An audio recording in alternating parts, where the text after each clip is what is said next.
More than one son? I do. I know people that you've taught, people who've come to my barbershop that you have taught. In school. And they still see that same passion when you taught them math that you're teaching right now when you're talking about what happened to your son. Yes. So I know that God's with you, and that's a good thing. So that's a great thing.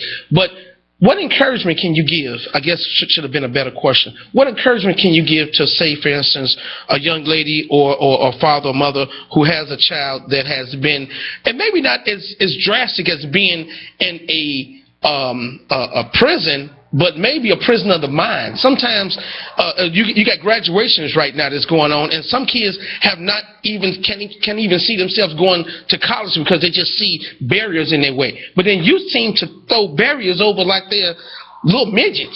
I mean, what do you tell a parent to tell them to continue? Praise the Lord. You see all that? Thank you. Just being a parent, it takes commitment and dedication. Even with adult children, you have to be an example to them.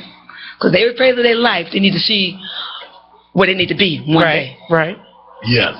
So I see that, and I just tell people to stay encouraged. See a vision.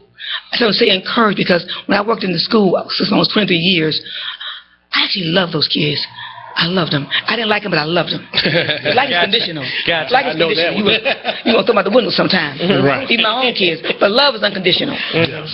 And I see that, and I see kids today that say, Miss Johnson, you look the same. Miss Johnson, I don't want to forget you. And I always said one thing. I would never mistreat anybody's child in school because my child was in somebody's school. Right. And when you treat my child right, do the best you could by my child. Okay. Yes. So I just say, parents, just do your job. Stay encouraged. That assignment was given you by God. And the child was lent to you, by the way. It don't belong to you. So mistreated. It was lent to you. Amen. Say that again. Good stuff.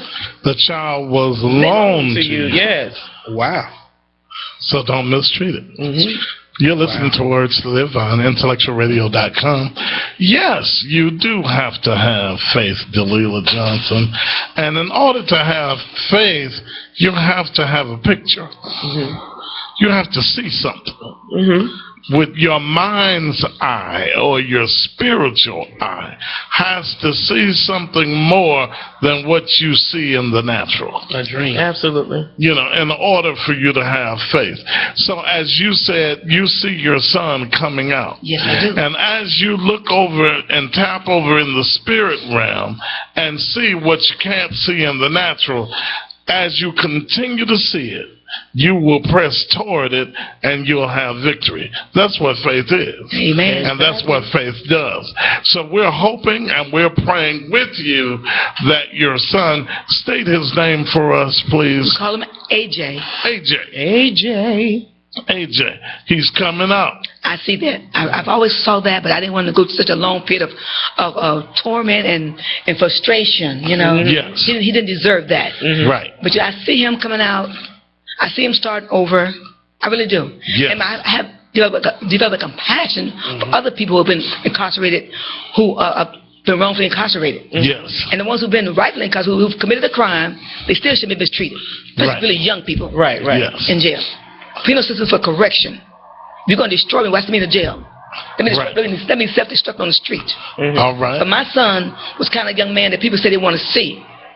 That you condone this, but you put these guys out on the street who have their pants hanging down. My son didn't do that. He's the kind of young man I think people want their sons to be. Yes. Good All stuff. right. Good stuff. Miss Johnson is talking talk today, and I've been Not my baby boy. and she still got a smile on her face. Yes. Because you know what? Wherever there is God, there is hope. Right. You're listening to Words to Live on IntellectualRadio.com. When we come back, we're going to find out how can she continue smiling when her world has been turned upside down. We'll be right back.